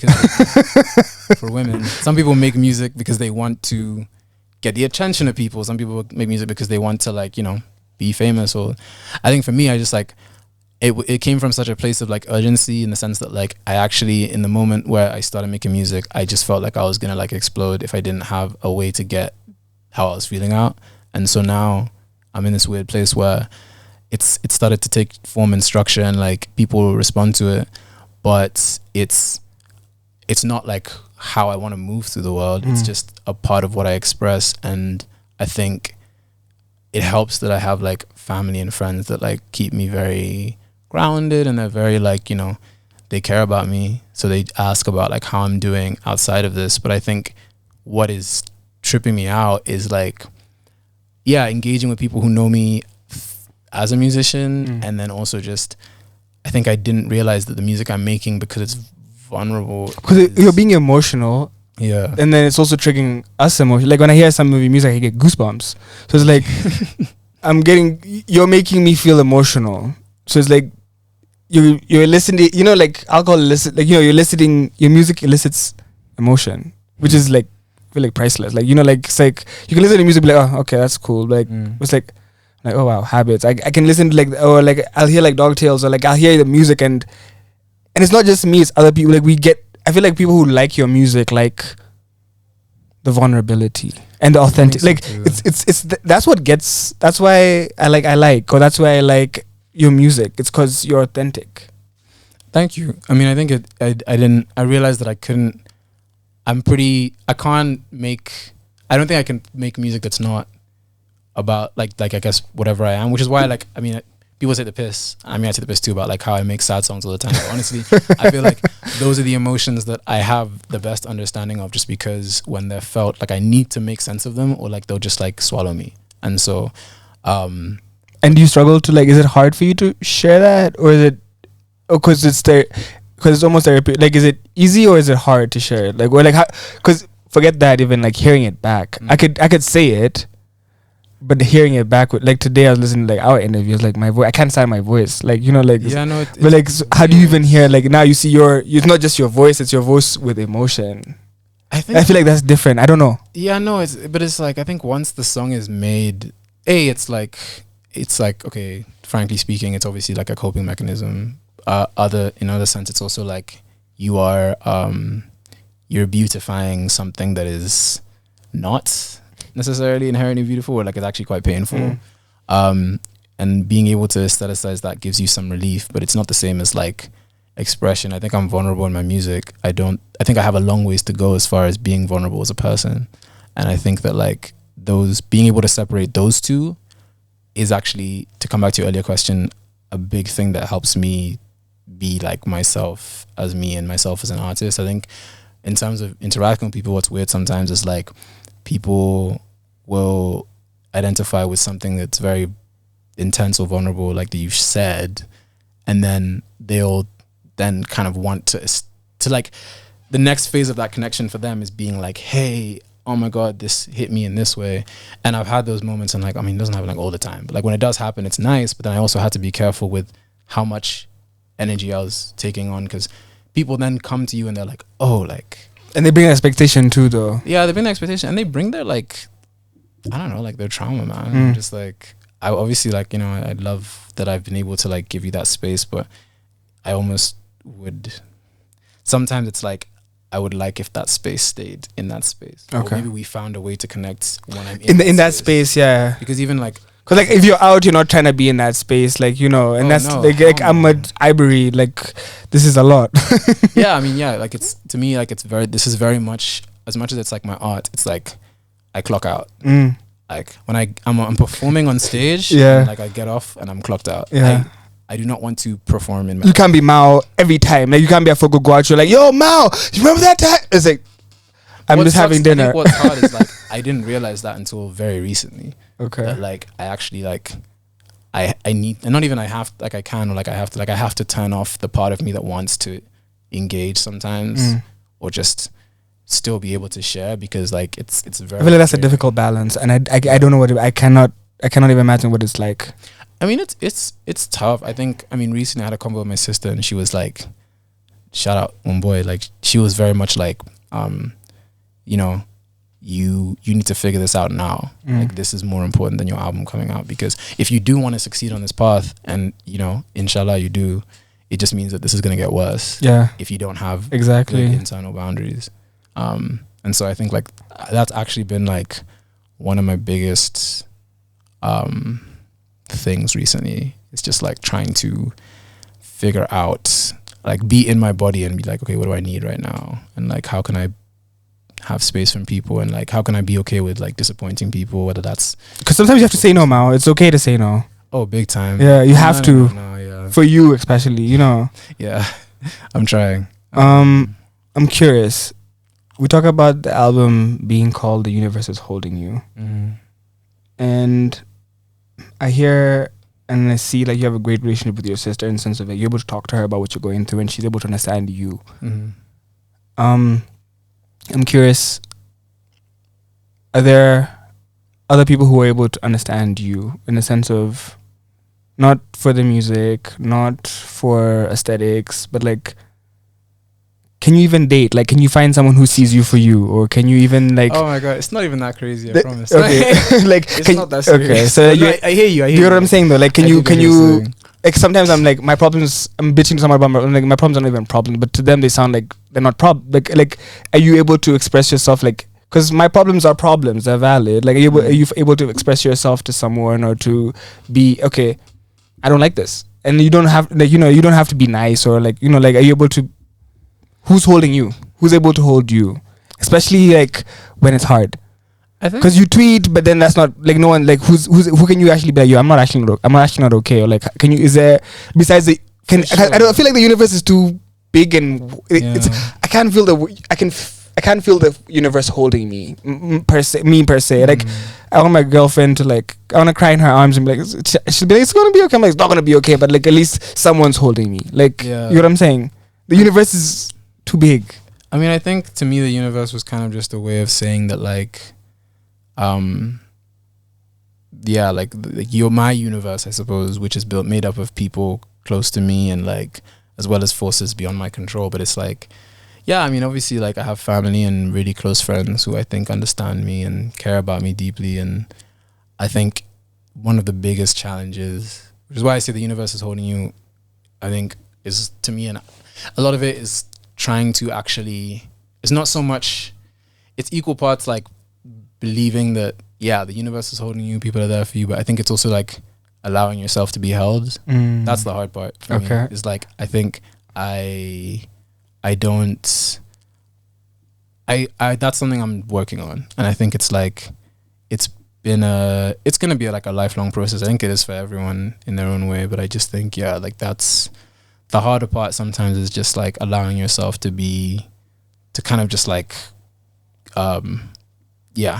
collapse. Okay. And like be like a trust fall almost. Like you gotta like trust fall. Like, who's gonna catch me? Like, because I don't think the universe can catch me, but I want someone to catch me, right? Because I'm going to fall. Like, I'm human being at some point. Yeah, you're gonna fall anyway. And so I think like for me, I've just been like, okay, I'm gonna fall anyway. Like, I think that I can believe that like people will be there. And I think like the times that it's happened, like a lot of the times they have been. So it's almost just like a reminder to myself, like, okay, there are people here, and no one's perfect. Like, no one's gonna be there for you in the exact way you need, maybe all the time, but like they'll be there, and I think that's enough. So what can we expect? Are we expecting sad Mao? Are we expecting happy Mao? Like, what Mao are we getting from this album?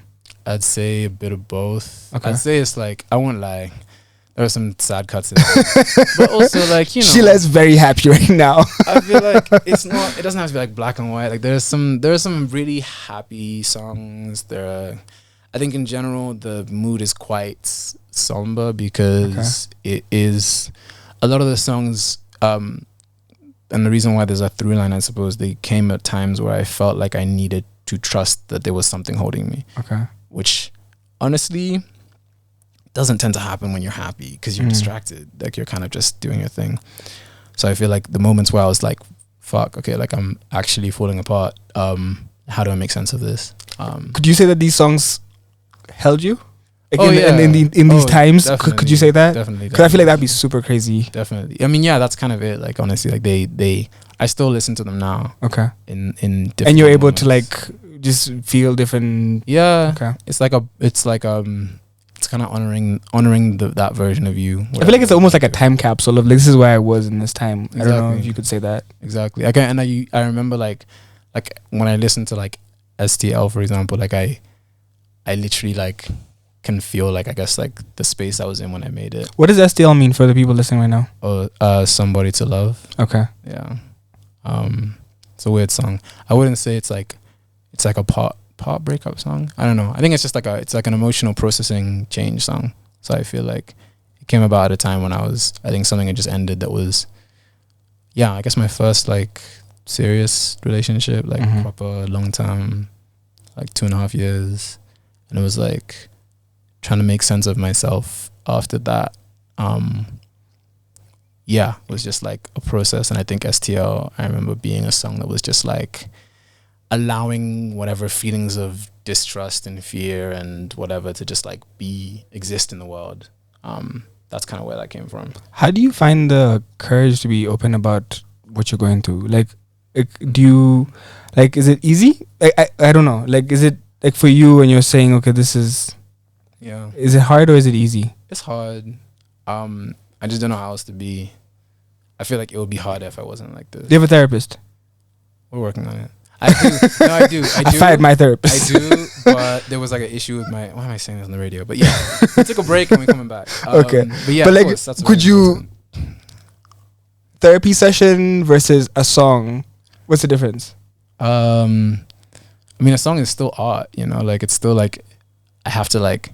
I'm not in my therapy session, even though obviously like this part of this it's inherent when you, depending on how you speak or how you communicate. But like, I think I would be doing myself a disservice if in every therapy session I was trying to construct each sentence in the best way. That's what Drake does, So my probably. therapist is like, yeah, no.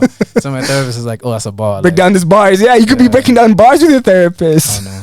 But that's the thing. It's like I think I still, even though I'll make the music and I'll be like very vulnerable, in the moment I'm rapping it or even writing it, it's like I'm still trying to make something, and it's like a creative process. So it's not, it's still vulnerability, but it's very, yeah, it's not the same as therapy. Therapy, I think in me, like that's why I've been trying to practice, not even just therapy, but even when I try and like emote or like express to my friends, like doing it in a way that's not curated. Like it just has to like be. You say this and you fumble this and you don't have the words, but you just keep trying. And Yeah. and yeah, I think it's hard for me because I want like I have a lot of words. I guess like I just to me I words come very easily because I overthink like all the time. Would you say you're emotive or you're emotional? Is that different? No. Are you like would you say? Because I feel like you're good at expressing yourself, but there's a difference between expressing yourself really well. Because I feel like you express yourself really well, Thank you. and there's a difference between that and being emotional. I wouldn't say you're an emo person, Thank you. I try. but I'd say you express yourself well. Like, and there's a balance. You could be like, oh yeah, like you know, like Yeah. you're not emotional, but you're expressing yourself well, and you're expressing yourself and your emotions well. You see, you could, if you're emotional, it's hard to communicate when you're emotional. Like you're like, Yeah. like in a hospital when something just like you're hysteric, Yeah, exactly. you can't express yourself in that moment, but you do a very good job of expressing yourself and your emotions without being emotional. Like, how do you do that? Like, it's like you're almost like you're sidestepping a football player. Like you come boom and then you boom. Like you're emotional, but you're not. Like what? Like I would, but honestly, I mean, I'm getting to a place now where I realize that like as much as it's a blessing and something that I'm grateful to have nurtured over time, it's definitely part coping mechanism. I think that when you don't feel understood, either you, I mean, depending on so many factors, but in my case, if you feel like you're struggling and you're not being understood, you can, in some cases, make that a priority. To be able to make yourself understood. You want people to understand what you're saying and what you're experiencing and feeling. You want to be received. And I think for me, as a kid, I have a lot of memories of like being emotional and then I guess being punished for that. Like when I was just expressing it through tears or yelling or fear, you know, like you're just fear and you're just so. But I think in those moments as a kid, like, you know, you can only have that kind of like, I don't know, like knocked out at you like a few times before you just like, okay, let me adjust course. I think for me, adjusting course was like, okay, let me try and find the best way to express. And this is like the outlet, I guess. Would you say? Find a direction for all this energy, because I also just like, I'm quite, there's just a lot in my head, and also I guess I'm feeling. I never really. I think the hard thing was I never got good at suppressing how I felt. You do. I do a great job of suppressing everything. And as a man, you're just so used to suppressing. I'm like, if I explode on you, it's like 7 years of exploding right now. Like, chill, you know. I think I mean, like all of us, I suppress, but I think I never got good at just suppressing. But I still felt a lot, and I couldn't just be emotional at all times, obviously. So I think I found the outlet of like using words in various forms, whether it was comedic tweets or songs or whatever, or even just talking to people, but like finding the best words to do so as like a way of sort of creating a outflow, and I think that's kind of what's led to where I am now to some degree. Could you do Swahili or Kikuyu? I mean, if I fucking learned like in a song, like would you do you think we could ever get like somehow like short, like I don't know, phrases or like hooks, like and there's some in the works. Okay. Yeah, there's some in the works. I think, you know, like when the moment feels right, I do it. So like there's just the songs aren't out yet. But like, I think obviously it came with being here more. So it's like music that's not out yet. Okay. So Kikuyu, I don't know. Don't hold your breath. Like, I don't think that one's happening, honestly. Respectfully. Mal, thank you so much for coming through. I'm excited for the album. I want to know, in this moment you're in right now, the album's done. You're now just trying to figure out next way forward. I guess, where would you say you're in this moment? Because I can only say, like, I can't say I know who you are or where you're at. Like, I want to know where you're at in this moment, not just for me, but also the people listening and your fans. Like, where would you say you're at in this moment as Mal? I think I'm in. I feel like I'm definitely in like a transitional moment. I think I'm just how do I put this? I'm trying, at least, okay, this is what I'm trying to be, at least going forward. It's just a lot more intentional with how I move, or how this artist project moves. I think in this very moment I'm just kind of I'm trying to be as much as possible, because I think, yes, I'm very excited, I'm very hopeful, I'm very grateful, I'm also very overwhelmed, and I'm very anxious, and I'm very exhausted. And I think all of those are sort of in flux. So like I'll have these really beautiful mornings of gratitude, and then I'll have these nights where like I get very anxious. And I think right now what I'm trying to do is just like let the storm happen as much as I can, rather than like feel like I have to force a certain direction or force myself to be a certain way all the time. I think I was doing that for a while, and it wasn't good for me. So I think right now I'm just trying to like exist, and like that all, it's different to what I expected. I think I'm also learning a lot more about like what it takes to do this thing that I set out to do. Did you know what you were doing? Because Mao, literally, and I want to really emphasize on this, like, watching your growth is incredible, because it's been your doing. Like, nobody can claim they did anything to make you what you've become. And like to look at the growth from like when you started to where you're at right now, bro, you do your own production. Like you literally like are out here. Like, so I know the effort you put. Like, are you able to like pinch yourself? Or like, I'm very not big on like smelling the coffee. Like, I don't understand what we're doing here. I just show up, whatever. Like, in hindsight, I'm like, damn, we've done a lot. But like, Mao, like, you're a big deal. Like, I don't know. I feel like 5-year-old or 10-year-old Mao, the kid in you must be. How does the kid in you feel? Because the kid in you, I don't know. I would assume this is the dream that your kid in you had. I don't know, but I don't know what you were as a kid. But like, do you feel it? Like, do you feel like do you feel like there's a like, bro? Like, it's amazing what you've done. Like, really, really, like, and you've done it. It's you who's done it. Like, no one. You didn't. There's no universal. There's like, like you grinded through the stages. And I mean, also quickly shout out to. There's been a lot of people. I mean, I'm not even doing this to be like humble. Like, I also just think like it would be dumb of me to not say that like I've had a lot of help in places. Yeah. But I will say, yeah. But you've done a lot. Like the growth, your growth is real. Like it's watching a building come from ground zero. Then you have a couple blocks, and you've done that. And like it's like you could now. Now when I say in 10 years you could be South to Soul, I'm not mincing my like. The track you're on it's only you who can fuck this up. And we hope we don't. Yeah, no, I mean, like the kid, it's really interesting. I feel like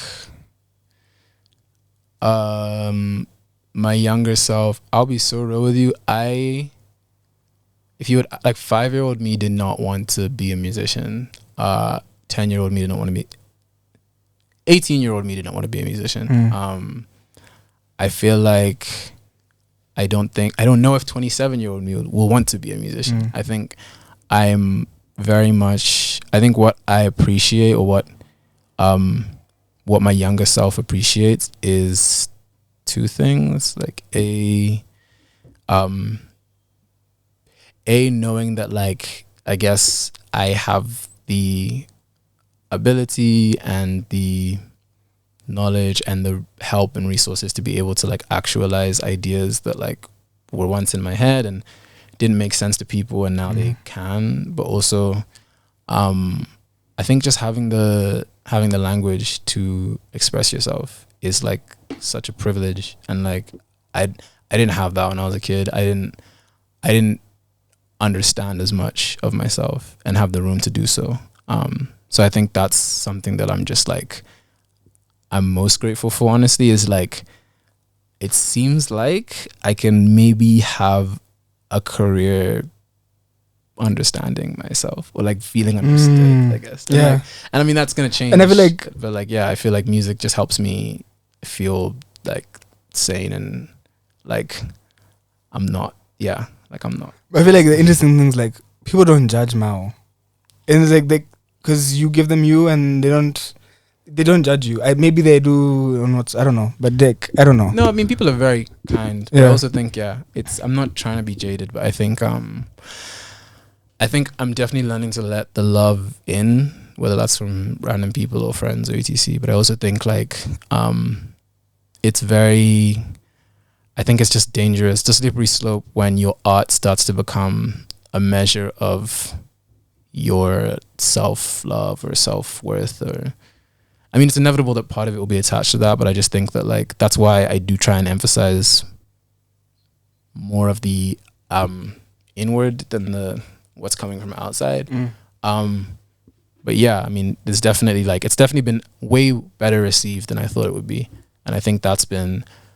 Yeah, just like something I'm so grateful for. Just like people welcoming it with open arms. One thing I really love to see is more Mao collaborations. I guess in terms of collaborations, considering your music is something like so personal to you, like do you feel like collaborations is something like I guess other people you want to collab with, and I guess how do you feel about collabs? I love collaborating. I mean, I think for me, honestly, like the only reason I started producing for myself is because I was like too nervous to ask people, or like I didn't feel like I was bad at asking for help, honestly. I got help from, some people in terms of like learning tools, but like I feel like I was not necessarily, I didn't feel like I wanted to understand. I didn't want to delve into this process that was very sort of scary and vulnerable with a lot of people in the room. So I guess that's how I started myself. But I think collaboration has been like the best part of this, honestly. Like being able to like,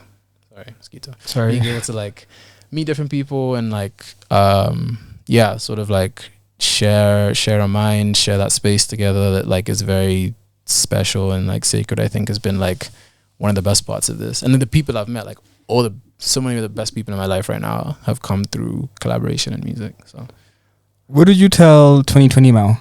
Like, like if you could like find him right before all like pandemic, like for all of this, like what would you like be like? What would you tell him? Like it's a roller, like would you like it's a roller coaster? What did you tell like that Mao who didn't even like before Twitter sound like what did you tell that kid? 18 because you said 10-year-old Mao didn't even think of this. 18-year-old Mao was even, like what did you tell him? Like the one who was just about to like did you even know what you were about to get yourself into? Not at all. I really didn't have.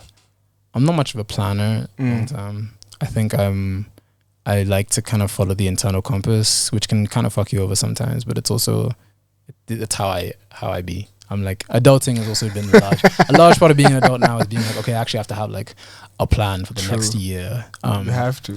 But I would say that I would tell 2020 Mao at the start of 2020, because that was like before the pandemic and shit happened. Man, I would honestly just be like, I would tell them have fun. It's not that deep. Nothing is as deep as you think. You will have time to focus on music or the vision or whatever the fuck. Like just have fun, relax. Life is good. Or open your heart more. Like like don't be stubborn, don't be scared, don't be prideful. But also, I would just say like trust the process. I'm so bad at trusting the process. Even now, I'm like so restless and impatient. Every day I get stressed. I honestly, release days are so stressful. You have a new single out. Like you're supposed to be promoing. You're supposed to be doing. Dude, I'm on live right now because I've posted like jack shit today. Like I go stream STL everywhere. Please. I'm doing this because it's like I've been terrible on social media because I just don't have the bandwidth anymore. And I feel like it's like you kind of just you give what you can. I think that I'm learning that too. Like I don't have to give 1,000,000,000% to this all the time. I gave like 100 when I fucking made the album and the artwork and edited the visualizer and all that shit. And so it's like, I don't have a social media person right now. I'm gonna do what I can. But like as far as like the trusting thing, about release days, it's like it's a very anxious experience, and I think that it's good and bad when you can share stuff with the world. Like I feel really grateful that people are listening right now. We've had some good success with this single so far. It's lit. But at the same time, I don't think I think I really feel happiest when I can do this, but also have really nice moments that remind me that this isn't everything. Because otherwise, like for example, every time you release, I don't know if all artists are like this, but I know for a fact I'm like this. I've talked to Maya about this. You wake up like you have not slept well because you're thinking about how people are going to receive this, and especially this song, which is like so personal. And then I wake up, I'm checking social media already, or like Spotify has this great but fucking awful feature where you can see how many people are listening at that exact moment. For real? Yeah. Wow, that'd be scary. Like, it's really scary. Like, I mean, obviously, if I go on there right now and it's like 300 people, I'll be like, let's go. But I'll also like, that is so damaging to some degree because it's just like, it makes you hyper focus. So I feel like I've tried to get into a better routine of like making sure that on those days I leave the house, I actually get off my phone for as long as possible.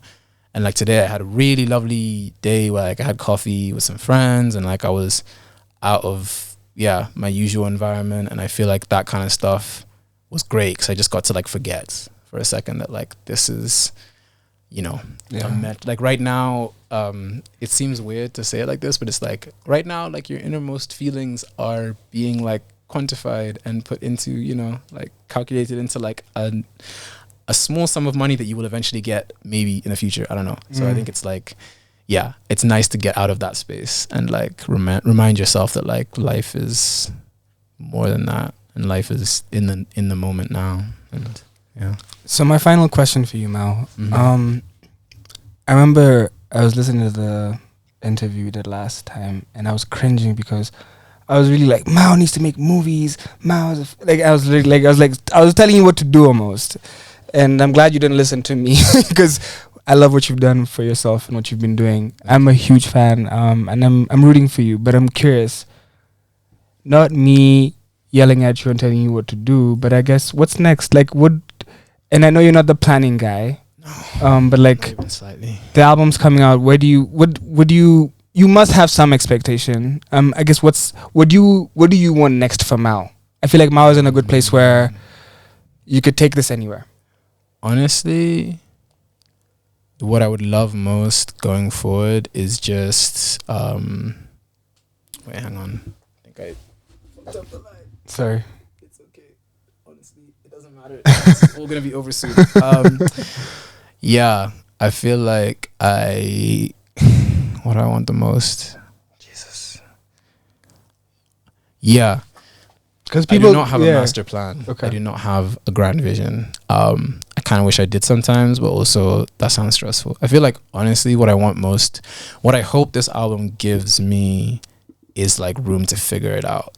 Like I would. And 15 songs is a good pack. We're gonna be eating. That's honestly. We're I was gonna be telling someone eating. earlier today, like, in case I want to quit like next month. Or at least like take like, you know, like 3 year JLek. You know, break. like JLek was supposed to be best rapper, but he never had an album, so you could never say JLek was the best rapper. You And need like, it for that yeah, reason. like you have an album. Like I got you have like when it's like who has an album? Like you could raise your hand, and be like, check me out. And it's like an achievement, but I think it's also just to let myself have the room, so I can be like, okay, I've made a lot of songs, and I've like kind of put my foot in this endeavor. Let me just take some time. And I think that honestly, in an ideal world, this album does do well enough to give me some breathing room. Okay. Because I think whatever I do next is gonna be I mean, it's gonna be dope, but it's gonna be different. I'm Even if it's out of still question, music. but I have a serious question. Okay, we have one more. So This is still my. it's just, I'm so stuck because you said something, and my mind is wondering: okay. is the pressure internal, like in your head, or is it external pressure? Like the pressure in terms of the album, is it pressure you give yourself, or is it like? Because I feel like it's who's going to tell Mao shit? Like, Also, like, I don't know. And maybe I'm downplaying it maybe a little bit, but like I'm grateful that like I'm not being checked for like that. Respectfully, like it's nice to have like people. I did not expect to be releasing an album and people were like excited to hear it or bothering me about it on the internet, which is sick. It's like, okay, cool, people want to hear it. But at the same time, I know that like all my pressure is very internal because like most artists, I think you are nervous and you want people to, you're making this for yourself, but also you're sensitive and you want people to accept the part of you that you're about to offer. And I think this is taking the longest time for me to make because I know it's like sort of my first big statement as an artist and as a musician.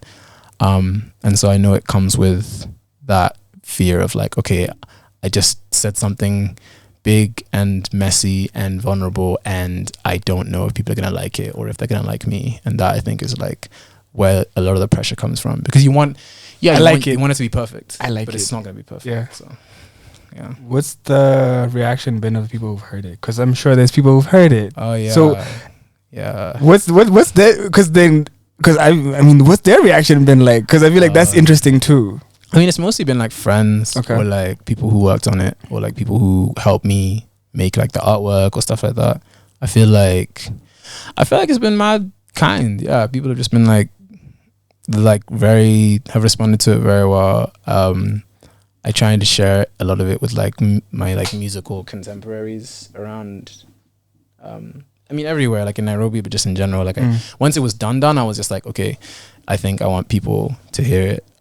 Who I value their opinion, even though like I don't really want respectfully. It's like something like you're finished and you're like, I don't want notes, but I want you to hear this. And know what you think. Because like it's done. It's done. It's done. But yeah, it's been nice. I think a lot of people maybe like the songs that they liked. Like I had a weird experience where a lot of people were coming back to me and saying that their favorite song was the song that I felt most self-conscious about, which is the title track. Okay.